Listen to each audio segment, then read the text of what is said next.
नमस्कार। सवाल आज का देख रहे हैं आप सब। मैं हूं आपके साथ साहिल किरनी। भारत और पाकिस्तान के बीच रिश्तों में लंबे समय से चली आ रही तल्खी के बीच एक नई पहल सामने आई है। दोनों देशों के 117 प्रमुख हस्तियों ने भारत के प्रधानमंत्री नरेंद्र मोदी और पाकिस्तान के प्रधानमंत्री शहबाज शरीफ को संयुक्त पत्र लिखकर अपील की है कि दुश्मनी का दौर खत्म कर संवाद और सहयोग की नई शुरुआत की जाए।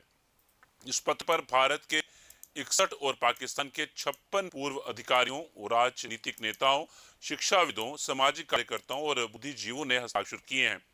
पत्र में दोनों देशों के बीच बातचीत बहाल करने, जम्मू कश्मीर सहित सभी मुद्दों पर शांतिपूर्ण संवाद, व्यापार, वीजा, हवाई सेवाएं, सांस्कृतिक आदान प्रदान, खेल संबंध और कूटनीतिक रिश्तों को फिर से सामान्य करने की मांग की गई है। यह पहल ऐसे समय आई है जब हाल के वर्षों में आतंकवाद, सीमा तनाव और राजनीतिक मतभेदों ने दोनों देशों के संबंधों को बेहद प्रभावित किया है। हालांकि इस पहल पर राजनीतिक प्रतिक्रियाएं भी सामने आई हैं। भाजपा का कहना है कि आतंकवाद और बातचीत साथ साथ नहीं चल सकते, जबकि पत्र पर हस्ताक्षर करने वाले लोगों का तर्क है कि स्थायी शांति का रास्ता केवल संवाद से ही निकल सकता है।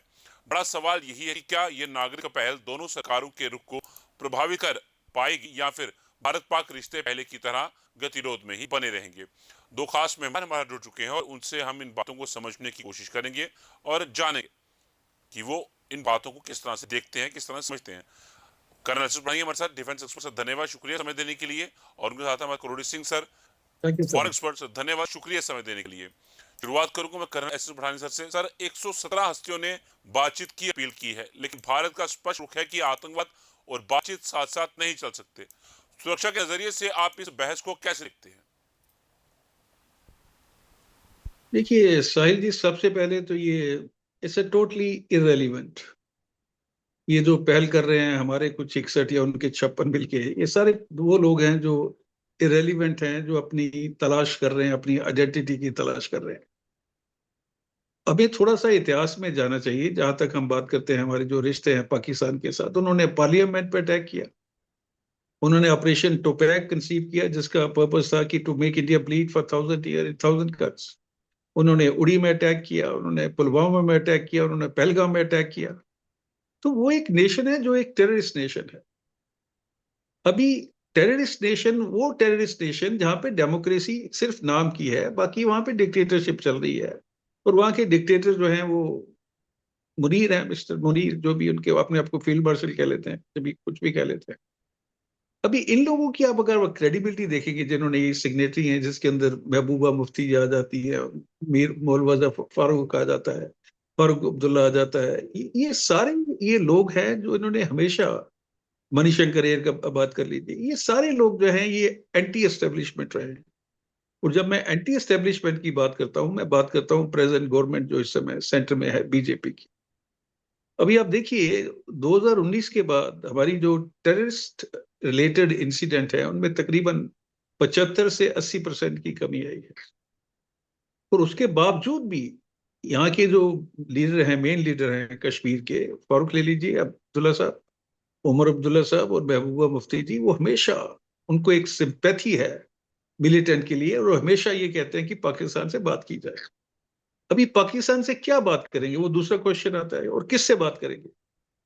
मेन मुद्दा जो है वह कश्मीर का है। India has made it very clear that Kashmir is a integral part of India, and at some stage when the situation permits they'll take the POK also, which belongs to Jammu Kashmir erstwhile rulers. तो अच्छा, दूसरा बात है कि आप किससे बात करेंगे। पाकिस्तान में जब तक मुनीर और गवर्नमेंट का रूल रहेगा आर्मी का, जिस दिन भारत और पाकिस्तान के रिश्तों में सुधार आना शुरू हो गया, आर्मी जो है that will become absolutely irrelevant. और ये वो नेशन है जो, इस पे आपने ये भी देखा होगा, जो गीदड़ बकियां दे रहे हैं कि हम आपके हाथ काट देंगे, हम आपके जो इंडस वाटर ट्रीटी की मैं बात कर रहा हूँ, तो ये एक वो देश है। And as the old saying goes that barking dogs they seldom bite. और एक बहुत कमजोर सा नेशन है ये पाकिस्तान। तो ये चलते रहेंगे। और अच्छा, यहाँ जो लोग बैठे हुए हैं, सो कॉल्ड परसीव्ड इंटेलेक्चुअल, जो पीस की बात करते हैं, क्या क्या पीस मतलब उसमें करेंगे क्या, मेरे को तो समझ नहीं आ रहा है। Anyway, these things keeps on happening, and Indian government has made it very clear they have nothing to do with it, and no way it's going to influence their stand as far the Kashmir is concerned, as far talk with Pakistan is concerned, and they're very clear कि गोली और बातचीत और पानी और खून साथ साथ नहीं बह सकता, सीधी सी बात।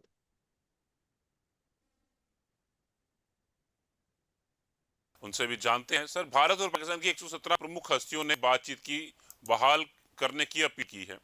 क्या ऐसी नागरिक पहल वास्तव में दोनों सरकारों की विदेश नीति या कूटनीति सोच को प्रभावित कर सकती है, या इसका असर केवल प्रतीकात्मक ही रहेगा?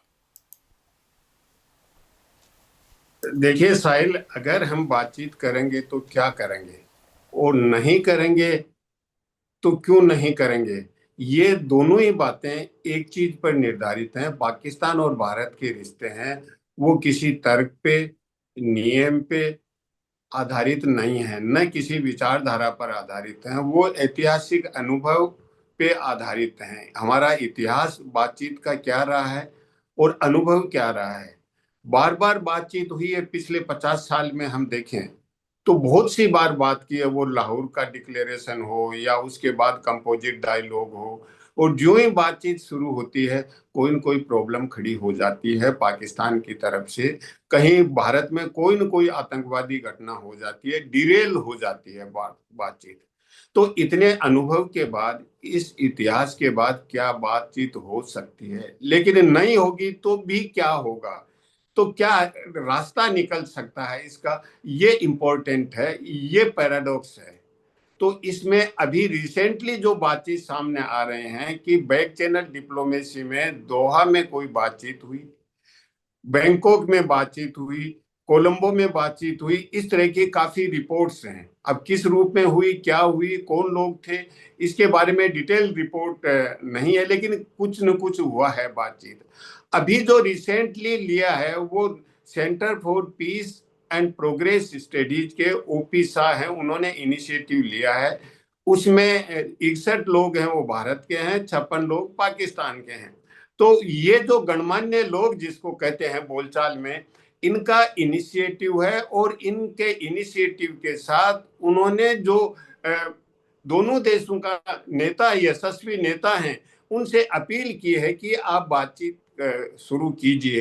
ये जो गणमान्य लोग हैं और यशस्वी नेता हैं, इनसे अलग दोनों देशों का आवाम है।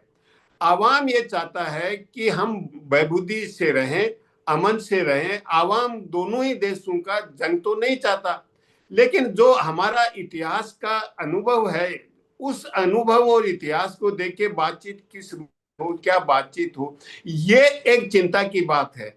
लेकिन क्या बातचीत नहीं होगा तो भी तो कुछ होगा, क्या समाधान होगा, क्या जंग होगा? तो खतरनाक स्थिति होती है, बातचीत नहीं होना भी खतरनाक है, और बातचीत होगी तो कोई रिजल्ट नहीं निकलेगा। तो इस पैराडॉक्स से, इस संकट से किस रूप में दोनों देश निकले, इसके लिए कहीं न कहीं कोई न कोई रास्ता तो आपको निकालना होगा। उसमें एक दूसरे को दोष देते रहे, या जंग की बात करते रहे, या प्रोवोकेटिव स्टेटमेंट देते रहे, इस तरीके से तो लंबे समय तक तो नहीं चलता। आप देखिए यूरोप में जर्मनी और फ्रांस कितने बड़े दुश्मन होते थे, आज वो पीसफुली रह रहे हैं। जर्मनी का डिवीजन हुआ था, यूनाइट हो गई। तो एक सीमा होती है ना, अब संघर्ष का कब तक इस तरह का करेंगे, तो क्या रास्ता निकल सकता है, इसके बारे में एक एनलाइटन तरीके से सोचना चाहिए दोनों ही देशों के जो यशस्वी नेतृत्व है उनको, कि किस तरह से दोनों देश साथ रह सकते हैं। लेकिन मुझे लगता है कि पाकिस्तान के साथ समस्या यह है कि पाकिस्तान की एग्जिस्टेंशियल प्रॉब्लम है, क्योंकि वो भारत केंद्रित नीति नहीं रखेगा, भारत को एक दुश्मन की इमेज कंस्ट्रक्ट नहीं करेगा, तो पाकिस्तान में आंतरिक समस्या हो जाएगी। तो जो पाकिस्तान के जिसको हम राष्ट्रवाद कहते हैं, उसका आधार भारत के दुश्मनी पे टिका हुआ है। भारत को दुश्मन के रूप में दिखा के पाकिस्तान अपने आप को सुदृढ़ करना चाहता है, जो संभव नहीं है। इस्लाम के आधार पे करने की कोशिश की, वो भी संभव नहीं हो सका, क्योंकि मजहब किसी भी मुल्क का, किसी भी कौम का आधार नहीं हो सकता। पाकिस्तान ने बनाया, बांग्लादेश हो गया। अब देखिए कश्मीर में जो पाक ऑक्युपाइड है, वहां कैसे हो रहा है, बलूचिस्तान में कैसे हो रहा है, खैबर पख्तूनख्वा में कैसे हो रहा है। तो पाकिस्तान के जो दो पाकिस्तान को मजबूत करने के आधार हैं, एक इस्लाम और दूसरा भारत के साथ अदावत, वो दोनों ही सस्टेनेबल नहीं है। तो इसके लिए मुझे लगता है कि भारत से ज्यादा पाकिस्तान को सोचने की जरूरत है कि किस तरह से दोस्ती का हाथ बढ़ाया जा सकता है। पहले भी भारत ने मोस्ट फेवर्ड नेशन का ट्रीटमेंट दिया था पाकिस्तान को। मोस्ट फेवर्ड नेशन एक अलग इकोनॉमिक्स और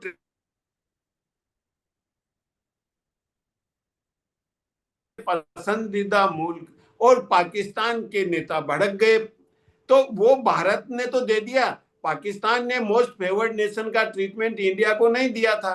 तो अब क्या किया जा सकता है? कोई न कोई रास्ता निकलना चाहिए। जहां चारों तरफ अंधकार हो वहां से रास्ता खोजना है। ये एक अच्छे नेतृत्व की निशानी है। ये जो हम कहते हैं कि बहुत ही यशस्वी नेतृत्व है, अंधकार में रास्ता दिखाए, वही अच्छा नेतृत्व है। तो ये दोनों देशों के जो यशस्वी लीडर हैं उन पे डिपेंड करता है वो क्या रास्ता निकालते हैं।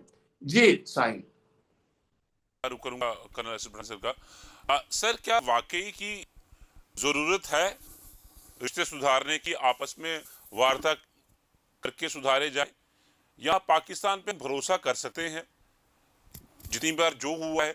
और हमारे जो विपक्ष के नेता हैं वही तरफदारी क्यों करते हैं हमेशा पाकिस्तान के साथ वार्ता को लेकर, चाहे मणिशंकर अय्यर हो, सैफुद्दीन सोज हो, फारूक अब्दुल्ला हो, महबूबा मुफ्ती हो, यूसुफ तारिगामी हो? देखिए, ये सारे जो लीडर हैं, they have lost their relevance, and as far the Congress is concern, Congress has done colossal damage to our country. इसमें कोई शक नहीं होना चाहिए। आप चाइना से शुरू हो जाइए। जब चाइना ने अटैक किया था, नेहरू पंचशील की बात करते थे। उसके बाद 71 में जब मैंने इनके 93,000 प्रिजनर रखे थे, और उसके बावजूद भी हमने जो है पीओ के उनके पास रहने दिया। PO JK is a better word for that, Pakistan occupied Jammu and Kashmir. और उसके बाद आप देखिए, वाजपेयी जी ने बहुत कोशिश की, मुशर्रफ के साथ वो उसमें पावर में था, डिक्टेटर था वो भी। और उसके बाद हमें इनाम क्या मिला? कारगिल। तो बात आप उनमें हो सकती है, डिजायरेबिलिटी है। I personally feel that communication के जो चैनल हैं वो खुले होने चाहिए। लेकिन अगर आप एक डिक्टेटर से क्या बात करेंगे? And I have told you earlier very clearly कि पाकिस्तान की जो सर बोल रहे हैं, किरोड़ी सर की यशस्वी वहां पे नेतृत्व है ही नहीं है, वहां पे डिक्टेटरशिप है सर। और जब उस डिक्टेटर को पता है कि अगर इनके रिश्ते मजबूत हो गए तो मेरे को थैला उठा के जाना पड़ेगा, तो वो क्यों करेगा? आप पाकिस्तान आर्मी को देखिए, उनके जो जर्नल हैं, they are most corrupt general in the public. They are indulging in all kind of a businesses including the drug business. और सब जर्नल्स की जो प्रॉपर्टी हैं वो फॉरेन कंट्रीज में है। और मुनीर के बारे में तो ये बोलते हैं कि he is the first serving chief. उसने अपने पहले ही बना ली है, रिटायरमेंट से पहले ही अपनी प्रॉपर्टी बना के बैठा हुआ है। तो ये तो हमारा, हम उनसे क्या उम्मीद रख सकते हैं? वो लोग अपने देश का बेड़ागर कर रहे हैं, इसमें कोई शक नहीं है। You see the economically, politically, strategically. और उसके बाद ये सी पैक का आप देखिए क्या हो रहा है वहां पे। अफगानिस्तान के साथ उनकी लड़ाई है, तहरीके तालिबान पाकिस्तान लगातार उनके ऊपर अटैक कर रहा है। बलूचिस्तान आर्मी जो उनका अम्ब्रेला ग्रुप्स हैं वो उनके ऊपर लगातार अटैक कर रहे हैं। तो ये कहाँ जाएंगे ये लोग? कितने फ्रंट खोल के लड़ेंगे? और इनकी जो ताकत है, अगर हम बात करते हैं मिलिट्री माइट की, they are almost half of us. तो हमें क्या लेना उन देखो, हमें क्या नुकसान हो रहा है? देखिए, बातचीत का मतलब होता है कि दोनों देशों को एक तनाव की वजह से, एक फ्रिक्शन की वजह से दोनों देशों को नुकसान हो रहा है। हमें क्या नुकसान हो रहा है? पाकिस्तान के अगर ये स्टेटस को मेंटेन भी रहता है, उनको नुकसान हो रहा है। उनको जो इंडियन का सामान है वो दुबई से लाना पड़ता है, जो 10 गुना में उनको वहां से मिल रहा है। इकोनॉमी उनकी तबाह हो चुकी है। पीओजे की क्या, आप देखिए क्या सिचुएशन चल रही है। बिकॉज दिस रिजीम, वहां पे जो सारी पावर है वो पंजाब प्रोविंस के अंदर सेंटर्ड है। और ये पंजाबी जो वहाँ के रूलर्स हैं, ये इन्होंने बलूचिस्तान से लेके पीओजे के, अब गिलगित बाल्टिस्तान देख लीजिए, उसके बाद खैबर पख्तूनख्वा देख लीजिए, जहां तक सिंध, सिंध के साथ भी इन्होंने डिस्क्रिमिनेशन किया है और पंजाब को फायदा पहुंचाने की कोशिश की है।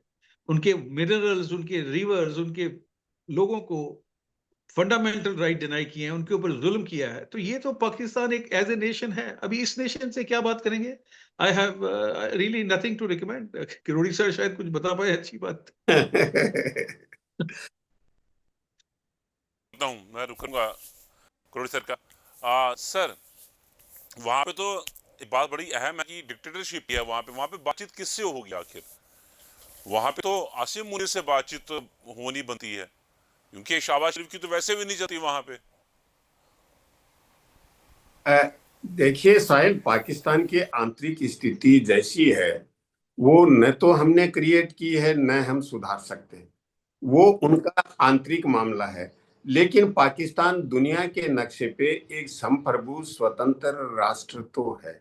ये तो हमें सबको एक्सेप्ट करना पड़ेगा। पूरी ग्लोबल कम्युनिटी ने एक्सेप्ट कर लिया है।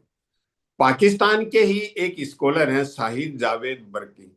उन्होंने डिस्ट्रीब्यूशनल क्राइसिस का सिद्धांत दिया है पाकिस्तान को लेके कि पाकिस्तान में किस तरीके का वहां वितरण होता है रिसोर्सेज का, या जो दूसरे रिसोर्सेज का मतलब केवल फिजिकल रिसोर्सेज ही नहीं है, मटेरियल ही नहीं है, नॉन मटेरियल रिसोर्सेज जो सम्मान है या उन चीजों का, वो बहुत बड़ा क्राइसिस होना। उन्होंने बहुत पहले लिखा था, इसलिए 6 डिस्ट्रीब्यूशनल क्राइसिस पाकिस्तान की हिस्ट्री में बात की थी। अब उससे आगे और डिस्ट्रीब्यूशनल क्राइसिस जैसे अब कश्मीर में हो रहा है या बलूचिस्तान में हो रहा है, खैबर पख्तूनख्वा में हो रहा है, और वो सराइकी वाला होने वाला है। क्योंकि सराइकी पठानिया साहब ज्यादा जानते होंगे वो किस तरह का वहां समुदाय है। 2 करोड़ से ज्यादा है, बलूच से ज्यादा सराइकी हैं, सूफी हैं, वो एक्सट्रीम इस्लाम को सब्सक्राइब नहीं करते हैं, उनकी अलग भाषा है, अलग संस्कृति है। तो वो भी कहीं न कहीं डिस्क्रिमिनेटेड फील कर रहे हैं। लेकिन वो पाकिस्तान का आंतरिक मामला है। आप और हम पाकिस्तान के साथ क्या कर सकते हैं, हिंदुस्तान क्या कर सकता है, क्या बातचीत नहीं होगी? अल्टीमेटली चाहे 5 साल बाद हो, 10 साल बाद हो, बातचीत होगी। सफल नहीं होगी ये बात जरूर है, क्योंकि सफलता होना बड़ा मुश्किल लग रहा है। क्योंकि जिस तरह का पठानिया साहब कह रहे हैं कि वहां लीडरशिप का जिस तरह का क्राइसिस है, वहां की मिलिट्री का डोमिनेशन है। पाकिस्तान के इतिहास में आधी बार तो सेना का शासन रहा है। वहां का जो जमहूरियत है वो बहुत फ्रेजाइल है। किस तरह से जो उनके पहले के प्राइम मिनिस्टर थे उसको किस तरह से हटाया गया, उनकी पार्टी को चुनाव नहीं लड़ने दिया गया, अब इमरान खान जेल में है। तो जमहूरियत वहां की फ्रेजाइल है, मिलिट्री का डोमिनेशन है, और मिलिट्री जो एक्सट्रीमिस्ट एलिमेंट है उसको वो एनकरेज करती हैं। वो पाकिस्तान के आवाम पे दबाव बनाए हुए हैं। पाकिस्तान का आवाम, मैं ये नहीं कहूंगा कि वो अमन नहीं चाहता है, बहबूदी नहीं चाहता, आवाम चाहता है। लेकिन आवाम पे मिलिट्री और मिलिटेंट जिस तरह से हावी हो गए हैं, और इसीलिए आवाम ने देखो पिछले चुनाव में मिलिटेंट्स को वोट नहीं दिया था, इस्लामिक फंडामेंटलिज्म वाले जमाते इस्लामी है उनको वोट नहीं दिया था।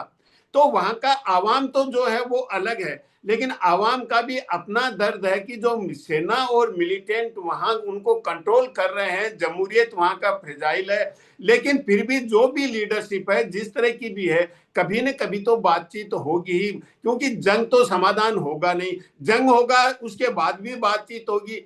ईरान में देख लीजिए, अमेरिका और इजराइल ने ईरान पे किस तरह का जंग थोपा, और अब अल्टीमेटली बातचीत कर रहे हैं। वर्ल्ड वार चला, 5 साल चला, अल्टीमेटली कोई न कोई समझौता हुआ, चाहे वो हारे हुए के साथ हो या जीते हुए के साथ हो, या हारा या जीता। लेकिन आज के जंग होंगे उनमें कोई भी पूरी तरह हार नहीं सकता, पूरी तरह जीत नहीं सकता। क्योंकि पुराने जंग जिस तरह से इन्फेंट्री से होते थे वैसे जंग नहीं होंगे। तो हर मुल्क ये कहेगा कि जंग में मैं भी जीता, मैं भी जीता, और नहीं जीता तो भी कहेंगे। लेकिन उसके बाद भी बातचीत हो गई, मैं जीता कह के भी बातचीत होगी अल्टीमेटली। तो अब किस रूप में बातचीत की जाए? लेकिन उसमें हम ये नहीं देखें कि भारत के कांग्रेस ने अच्छा किया। मैं पठानिया साहब से थोड़ा सा डिसएग्री कर रहा हूं। कांग्रेस ने गलती की या बीजेपी ने गलती की या एनडीए ने गलती की, यूपीए ने गलती की। देखिए, हिंदुस्तान के लिए मुझे लगता है कि जो भी प्रजातांत्रिक प्रक्रिया में है जो शक्ति, चाहे वो राजनीतिक दल किसी भी रूप का होगा, वो हिंदुस्तान को चाहते हैं। दृष्टिकोण अलग हो सकता है।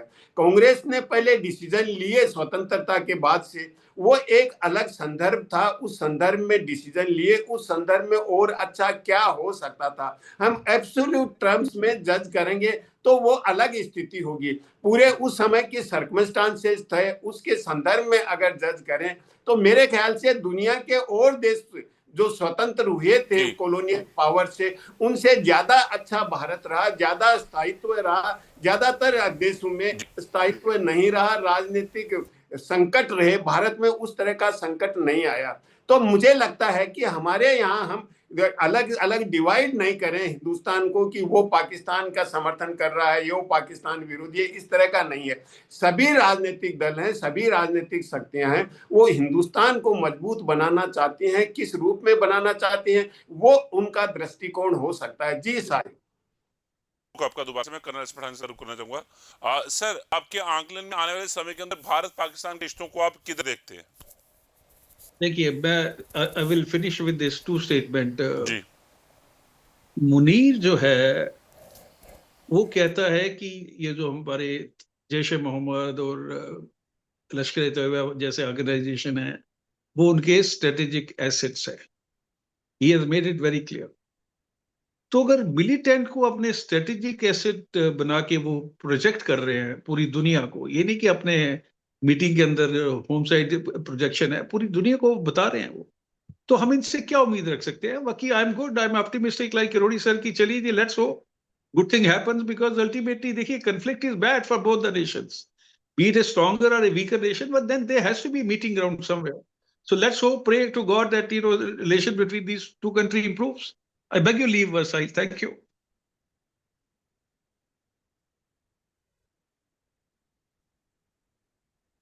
क्या अंतर्राष्ट्रीय समुदाय, खासकर अमेरिका, चीन और खाड़ी देशों की भूमिका भविष्य में भारत पाकिस्तान के बीच बातचीत शुरू करने में महत्वपूर्ण हो सकती है या नहीं?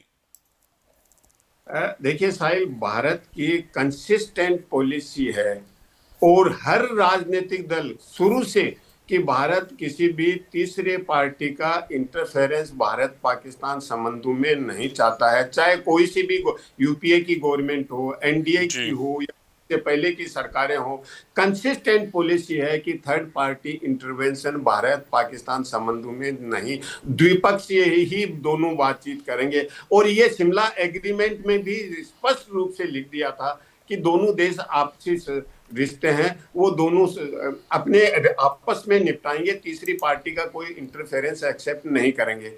इसलिए आपका ये सवाल है अपने आप इररिलेवेंट हो जाता है कि कोई अमेरिका, जैसे ट्रंप ने कई बार कहा, पिछले टर्म में भी कहा कि मैं कुछ मदद कर सकता हूं कश्मीर के मामले में, अभी भी एक बार शुरू में कह चुके थे वो। तो भारत किसी की भी मध्यस्थता इसमें एक्सेप्ट नहीं करेगा, चाहे वो संयुक्त राष्ट्र संघ हो या कोई दूसरा मल्टीलेटरल संगठन हो, जैसे आप कहेंगे कि ब्रिक्स है या और कोई है, उनका भी नहीं करेगा भारत एक्सेप्ट, और किसी इंडिविजुअल कंट्री का भी नहीं एक्सेप्ट करेगा। तो वो तो रूल आउट है।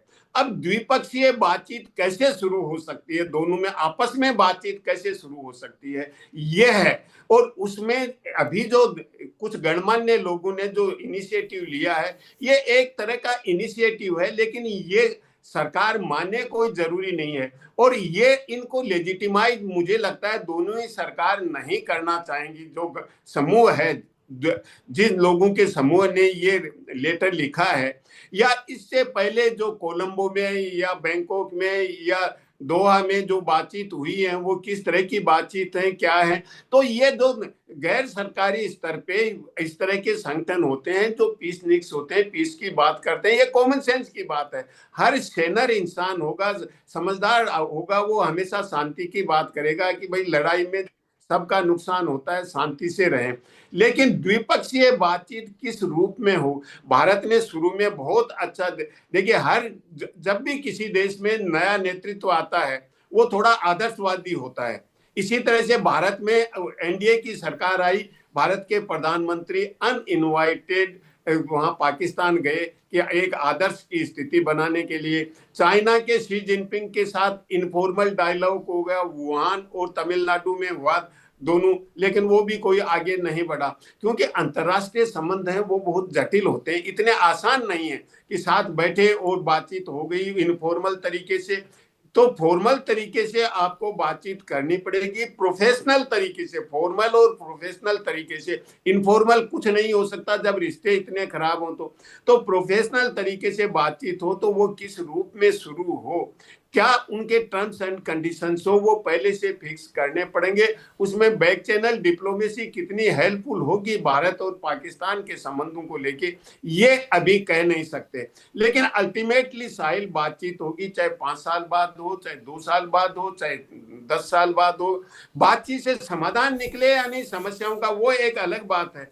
तो मैं इसके लिए एक कपलेट कहना चाहूंगा, लंबा है सफर बात करते चलो, दिल मिले या न मिले हाथ मिलाते चलो। एक सभ्य इंसान का यही तरीका होता है कि सामने आए तो विश करें, हेलो कर लें, समस्या का समाधान नहीं होगा उससे, लेकिन एक सिविलाइज्ड व्यक्ति के रूप में हम बातचीत करने के लिए तैयार हैं। और अगर पाकिस्तान कुछ टर्म्स एंड कंडीशंस मानने के लिए तैयार है, वो अगर आतंकवाद को डिनाउंस कर देगा, जो भारत का कहना है कि आतंकवाद और बातचीत साथ नहीं चल सकती, तो पाकिस्तान कैटेगोरिकली डिनाई कर दे कि मैं आतंकवाद का समर्थन नहीं कर रहा हूं, और बातचीत का कोई रास्ता निकल सकता है।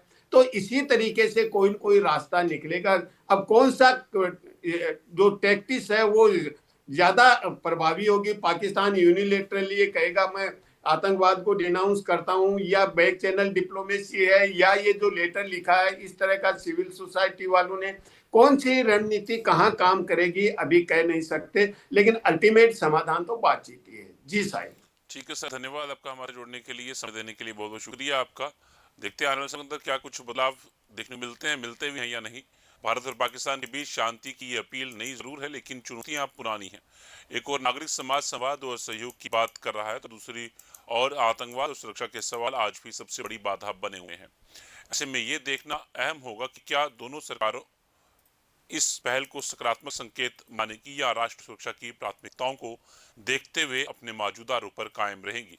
फिलहाल इतना तय है कि इस पत्र ने भारत पाकिस्तान संबंधों पर एक नई बहस जरूर छेड़ दी है। दार्शनिक खबरों का सिलसिला चलता रहेगा। मुझे दीजिए इजाजत, नमस्कार।